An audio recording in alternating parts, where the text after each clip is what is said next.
Olá, pessoal! Olha o cenário como está ainda. Acabamos sim a parte do livro que a Cinderela contava a versão dela. Aí, agora a gente vai entrar em contato com a parte do livro em que a madrasta conta a versão dela. É bem verdade que eu vou ler apenas umas partezinhas para não ficar muito cansativa essa nossa dinâmica, não é? Mas o que eu tenho a acrescentar para vocês é que, claro, a gente já imagina que a madrasta, ela vai pender para o lado das suas filhas em detrimento da Cinderela. E ela fala, olha, o primeiro parágrafo começa assim: sempre tentei ser justa com minhas filhas. Anastácia e Drizella são as meninas mais doces e adoráveis do reino, e nenhuma delas jamais faria mal a uma mosca. Então ela conta que quando casou com o pai da Cinderela, as filhas dela eram muito tímidas, enquanto que a Cinderela era esquisita. Gostava de ficar no quintal, conversando com os animais. Outra parte aqui, ela fala que deixar as filhas dela junto com a Cinderela, ela começou a perceber que era como fazer uma raposa brincar de pega-pega com bebês coelhos. Ou seja, ela querendo dizer que as filhas dela eram meigas, eram calmas, eram educadas, enquanto a Cinderela era um bichinho brabo, não é? Aqui mostra as filhas dela junto com a Cinderela, nessa imagem. Ela fala desse homem, esse homem fazia sapatos para ela. Então ela fala de um episódio em que esse homem foi fazer a medição dos sapatos e comentou como os pés das filhas dela haviam crescido de um ano para outro. Ele fazia sapato todo ano. Enquanto da Cinderela não, parecesse uma flor. Ainda era do mesmo tamanho do ano anterior. As filhas dela ficaram muito chateadas com a observação desse sapateiro. E ela disse que notou que a Cinderela, embora tenha reprovado o comentário que o sapateiro fez de comparar os pés grandes das filhas dela com os pés da Cinderela bem pequenininhos, bem delicados, embora a Cinderela tenha reprovado, mas a madrasta disse que sentiu assim um risinho na ponta da boca, dos lábios, não é? Querendo mais uma vez ver maldade, ver ruindade, ver inveja na Cinderela, mas o que estava se desenvolvendo era exatamente o contrário. E natural até, né, minha gente? Ao que parece, as filhas dela eram feias, eram muito limitadas, não tinham talento, enquanto a Cinderela ela era belíssima e muito capacitada, muito inteligente. Então é querer milagre a gente achar que não vai se desenvolver uma inveja nesse clima, não é? Outra coisa que ela falou era que a Cinderela tinha, assim como se fosse o poder de fazer com que as filhas dela se retraíssem. Então as filhas pegaram até um costume de andar de roupão por dentro de casa, ao invés de se enfeitar. Ou seja, a gente viu que estava o clima dentro de casa cada vez piorando mais, não é? Então, a madrasta alegou que, por ser uma pessoa muito justa, ela ia fazer uma separação de tarefas dentro de casa. Então, delegou as seguintes tarefas, responsabilidades. Anastácia, você será responsável por chegar na hora para as suas lições de música, colher as flores para a mesa de jantar e colocar sua roupa suja no cesto. E você, Drizella, se encarregará de calçar luvas limpas em suas aulas de dança, tocar o sino do jantar e decidir que roupas precisam ser consertadas. Aí chega a vez da Cinderela, que ela chama de Cindy. Cindy, você lavará e passará todas as roupas, varrerá, esfregará o chão e tirará o pó dos móveis. Também nos servirá o café da manhã, consertará as roupas e alimentará os animais. Bem equilibrada, não é? Essa divisão de tarefas. E mesmo assim, olha, as filhas ainda ficaram admiradas, achando que ia ser muito esforço para elas fazer aquele mínimo de atividade que nem sequer cansava, não é? Depois, ela reclama aqui de um fato que até a gente viu também acontecer no depoimento da Cinderela. Ela falou que a Cinderela colocou um rato embaixo da xícara de chá da filha dela, da Anastácia. E a gente viu no depoimento da Cinderela que quem colocou o rato ali foi o gato da madrasta. Não foi ela, Cinderela. Mas a Cinderela levou a culpa, não é? Então, depois, eu tô vendo só, eu tô pescando só mesmo alguns pontos da história, em que a gente vê bem a diferença. Depois, a madrasta, ela fala de quando chegou o convite para o baile do palácio, em que o rei escolheria a sua futura esposa, a rainha, a princesa, o príncipe. O príncipe que escolheria. O rei é que era o dono do castelo, não é? E ela disse que a Cinderela teve aquela atitude quando ela ouviu que seria um baile para todas as moças solteiras. A atitude da Cinderela, que disse que também era para ela, porque ela era solteira, a madrasta disse que isso afetou as filhas dela. Tanto é que a Anastácia estava tocando flauta e a flauta caiu. A Drizella começou a roer as unhas, certo? Elas se sentiram incomodadas, né? Mas, mais uma vez, ela frisa que ela precisaria ser justa. Então, ela disse que depois de todas as tarefas que ela cumprisse e se ela tivesse roupa decente, ela poderia ir ao baile. Aqui é a Cinderela mostrando quando recebeu o convite.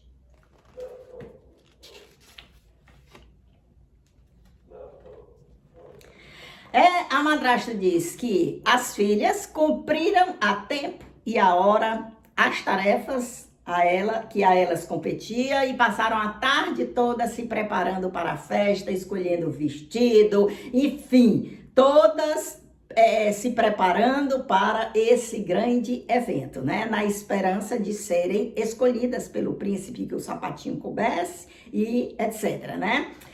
Já a Cinderela, ela diz que a Cinderela demorou demais a cumprir todas as tarefas, que isso estava atrasando. E como elas não podiam ser desatenciosas com o cocheiro que vinha buscá-la da carruagem, elas não permitiram que a Cinderela fosse, porque a Cinderela apareceu de última hora com um vestido simplesmente horroroso, que parecia um vestido feito, costurado por ratos. Ela até disse, na verdade, foram os ratinhos que consertaram o vestido, né?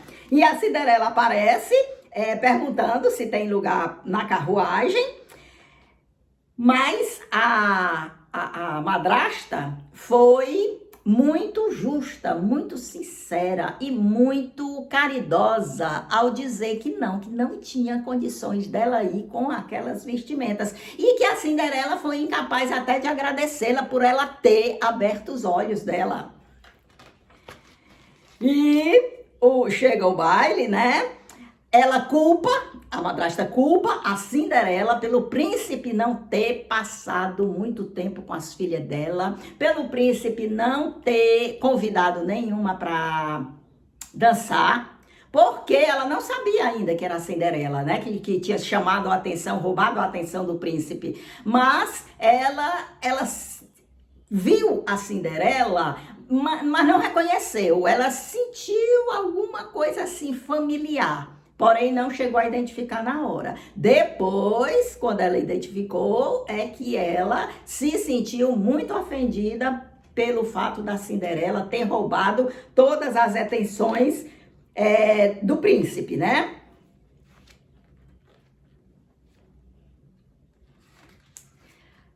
Ela veio a descobrir, ela fala também disso, que ela descobriu quando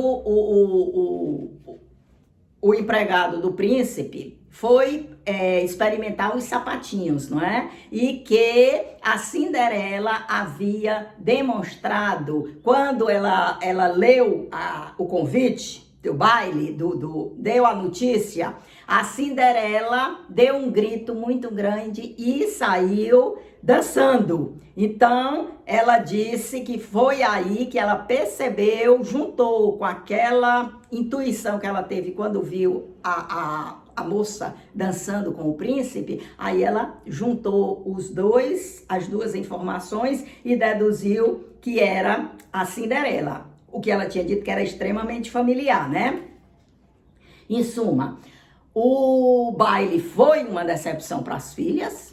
E ela teve medo até que as filhas voltassem de novo a se desleixar, a andar de roupão por dentro de casa. Isso terminou abalando toda a estrutura da casa. E a conclusão a que ela chegou é que se a Branca de Neve conseguiu esse feito de desobedecê-la e de ir ao baile e de aparecer lá toda bonita, é porque isso tinha sido coisa do maligno.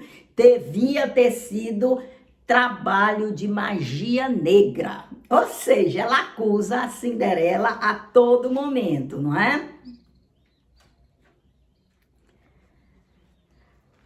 Outra coisa que aqui é o momento que a Cinderela está experimentando o sapatinho. Outra coisa, ela alega que o erro dela, madrasta, foi ter trancado a Cinderela dentro do quarto, não ter deixado a Cinderela ir experimentar o sapatinho. Que ela, na verdade, ao invés de trancar a Cinderela no quarto, ela deveria ter mandado a Cinderela para uma clínica de doido, porque aí ela ficaria lá por muito tempo. Olha o nível da maldade, não é?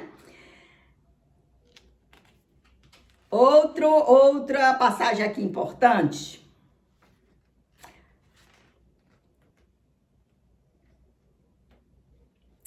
A Cinderela desce a tempo, vai se oferecer para calçar o sapatinho. A Anastácia começa a gritar de raiva, já tinha tentado experimentar e o sapatinho não tinha dado. A Drizella começa a ameaçar que está sem ar, passando mal. Mas mesmo assim, a Cinderela não se deixa levar e pede que o sapato seja experimentado nela. A madrinha não, desculpa minha gente, a madrasta disse que tentando solucionar aquela situação, afastar as filhas que estavam passando mal, ela levanta a bengala dela e atinge justamente o sapatinho. Olha que coincidência, aí o sapatinho cai no chão e espedaça. Então, a Cinderela prontamente tira o outro sapatinho do bolso e apresenta para o Grão-Duque. E daí eles dois se riem, eles dois se entendem e ficou mais do que claro que de fato o sapatinho pertencia a ela e que ela seria a nova princesa. Pronto. E depois já muda para quase o final, quando a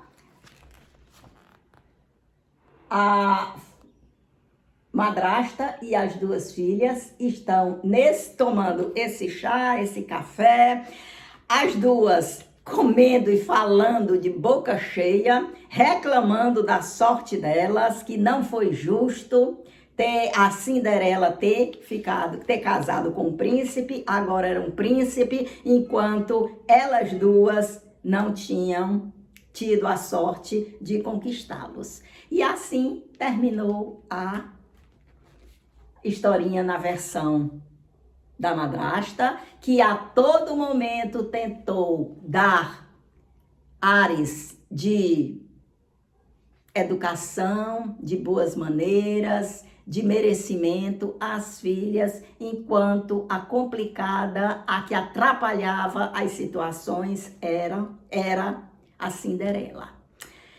Minha gente, natural isso, não é? Eu acho que se a gente se coloca na posição dessa madrasta, com duas filhas feias, desagradáveis, sem talento, mal educadas, convivendo com uma órfã que já não tinha mais quem a defendesse, bonita, totalmente ao contrário, inteligente, educada, eu acho que o caminho ia ser naturalmente, pelo menos em 99% dos casos, seria isso mesmo, desenvolver a inveja, tentar botar aquela bonita para baixo, tentar botar as filhas, não deixar que as filhas delas ficassem com tanto trauma, com tanto complexo. Então, é ingenuidade da gente achar que a madrasta seria justa. Eu acho que o caso aí, o que salvou não foi o que a madrasta fez. O que salvou foi o que a Cinderela tinha. Autoestima. Se ela não encontrou autoestima vindo de pessoas, ou seja, no começo ela tinha do pai, né? Mas quando passou para o poder só da madrasta e das filhas, a autoestima dela, elas fizeram tudo para destruir. Mas ela tinha a amizade com os animais. Ela sabia ver beleza, encanto, força em outra situação, circunstância com outros seres que não fossem as pessoas que estavam com ela. E a amizade com esses animais fez com que ela se continuasse com autoestima, com amor próprio, com força para reagir no momento que fosse propício. E quando aconteceu, vocês viram que nas horas mais graves, ela se impôs. Ela disse que tinha direito. Ela recebeu a ajuda dos animais, recebeu a ajuda da fada madrinha, aceitou, compareceu e lutou pela felicidade dela ao lado do príncipe como merecedora. Qualquer um ali era. Agora o príncipe se encantou por ela. E por que o príncipe se encantou por ela? Porque ela tinha qualidades mesmo. Ela tinha coisas positivas que fazia ele se interessar por ela. Então, pessoal, dou por encerrado esse livrinho. Foi fantástico, as duas versões. E amanhã eu retorno com A Gata Borralheira, que foi o livro anterior do qual o Perrault tirou a inspiração para essa última versão, que é bastante conhecida hoje da gente, da Cinderela. Então vamos ver como foi, o que aconteceu na Gata Borralheira. Eu vou ficando por aqui, é claro que eu vou desejando a vocês um ótimo sábado e amanhã a gente volta a se encontrar. Tchau, pessoal!